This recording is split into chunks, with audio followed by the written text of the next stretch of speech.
अस्सलामु अलैकुम अज़ीज़ तलबा, इंशाल्लाह हम अगला सवाल सीखेंगे। वही हमारी एक्सरसाइज है 2.1। इसके अंदर बेटा हमने विरासत के सवाल सीखने हैं।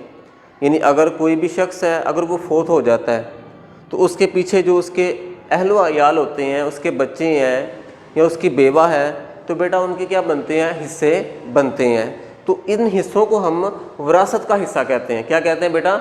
विरासत का हिस्सा कहते हैं। तो बेटा उससे पहले कुछ चीज़ें हम सीख लेते हैं कि किस फ़र्द का कितना कितना हिस्सा होता है।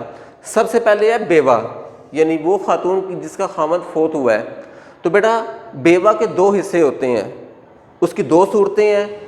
अगर बेवा के साथ बच्चे भी हैं तो फिर उसका जो हिस्सा होगा वो 1/8 होगा। बेवा का कितना हिस्सा होगा बेटा? 1/8।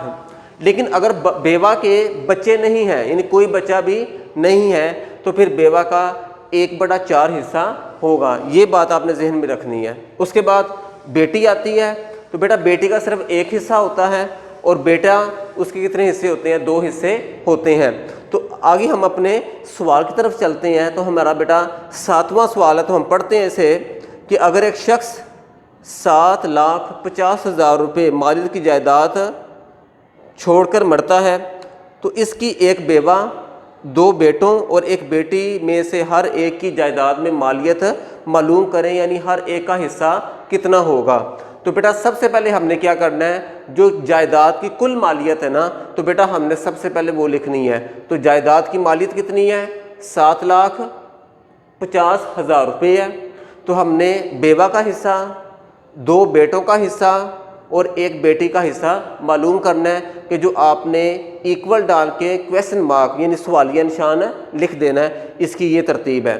तो बेटा हमेशा याद रखें कि जब भी विरासत के अंदर हिस्सा निकाला जाता है तो सबसे पहले जो बेवा होती है, यानी उस मर्द की जो फोत हुआ है उसकी जो औरत होती है, हमेशा उसका सबसे पहले हिस्सा निकालते हैं।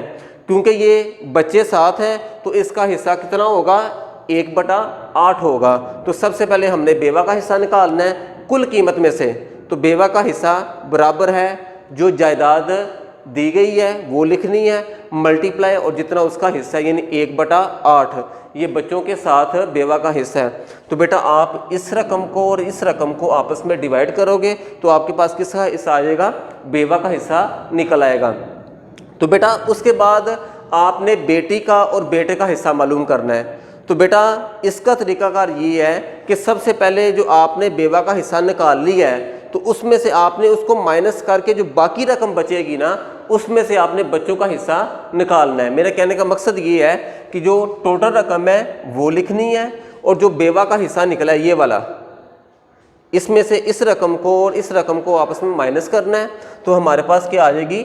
बाकी रकम आ जाएगी जो आपने इस अंदाज में लिख लेनी है। उसके बाद अगला स्टेप ये है कि बेटे और बेटी के हिस्सों में निस्बत लिखनी है। मैंने पहले बात की थी कि बेटी का हमेशा एक हिस्सा होता है और बेटे के 2 हिस्से होते हैं। क्योंकि यहाँ पे बेटे 2 हैं इसलिए हर एक का हिस्सा लिखेंगे, यानी एक पहले बेटे का हिस्सा, फिर दूसरे बेटे का हिस्सा और निस्बत एक बेटी का हिस्सा। उसके बाद अगला स्टेप होगा कि आपने जो ऊपर निस्बत लिखी हुई है इनको क्या कर लेना, आपस में जमा करना है, प्लस करना है। यानी निस्बती मजमुआ किसके बराबर है? 2 + 2 + 1, क्योंकि 2 बेटे और एक बेटी है। तो इनको प्लस करेंगे तो हमारे पास क्या आंसर आएगा? 5। उसके बाद हर बेटे का हिस्सा हमने मालूम करना है, क्योंकि 2 बेटे हैं।